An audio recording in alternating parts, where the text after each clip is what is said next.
to say COPD. I didn't know what COPD was, But they sent you to a class.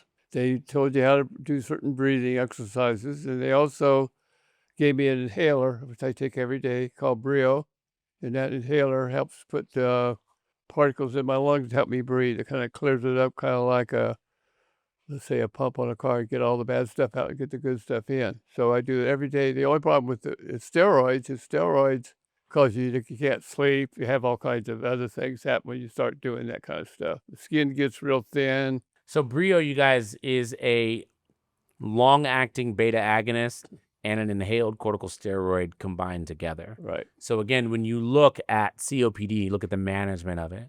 One of the most important things when you look at the management of COPD is being able to understand, is your patient emphysematous predominant, so a lot of emphysema, or chronic bronchitis predominant, right? A lot of airway inflammation and mucus production. They can have a mixture too. If they're more emphysema, so more dead lung, and they don't have that inflammation of the pipe, they don't have that mucus production of the pipe, you're going to give that patient oxygen. The inhalers aren't really going to do anything because the way that we manage COPD, again, it's evolved over the course of time. But what we're managing is we're managing that airway inflammation. We're managing that mucus production. We're managing the shortness of breath as well if they have emphysema.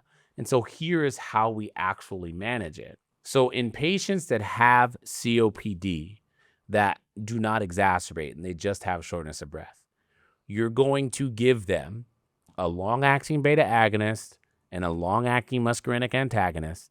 These two medicines together are going to allow the pipes to be as wide as possible. They're going to allow for bronchodilation.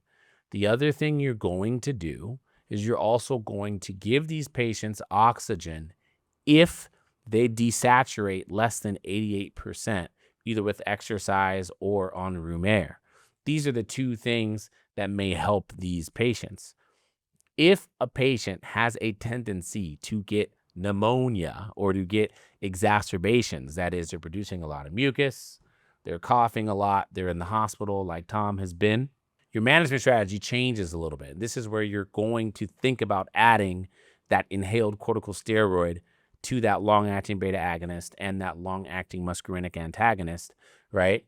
Or that long-acting muscarinic antagonist in the case of Tom. So you're going to add, a Breo, which is inhaled corticosteroid, and a LABA. You might add a medication called Trilogy, which is a long-acting beta agonist, a long-acting muscarinic antagonist, and an inhaled corticosteroid together. And you're going to take these medications to calm down the inflammatory response, keep the airways open so that people can breathe in air. As you can imagine, if you're producing a lot of mucus, that means that mucus is getting in the way of the air that's coming in. We call that obstruction. There are instances where that mucus obstruction can lead to a significant mucus plug and air can't get into your balloon.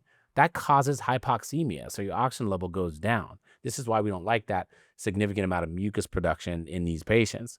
Since we now understand what happens when you breathe in air pollution or smoke or your environment in general, you can activate the inflammatory response because you've got these cells that line your airway. And when they see things that your body doesn't like, air pollution in Tom's case, smoking cigarettes in Tom's case, you're going to activate the inflammatory response and get a rush of white blood cells into the airway.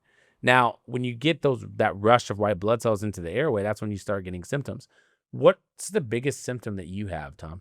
Well, I would probably say shortness of breath, and there's lots of times I have to do an exercise which is called breathing in through your nose, taking deep breaths and letting it come out your mouth like puff, puff, puff, puff, puff, and just doing that 3 or 4 times. That then opens up things, and that makes you feel like you're not going to die. Yeah.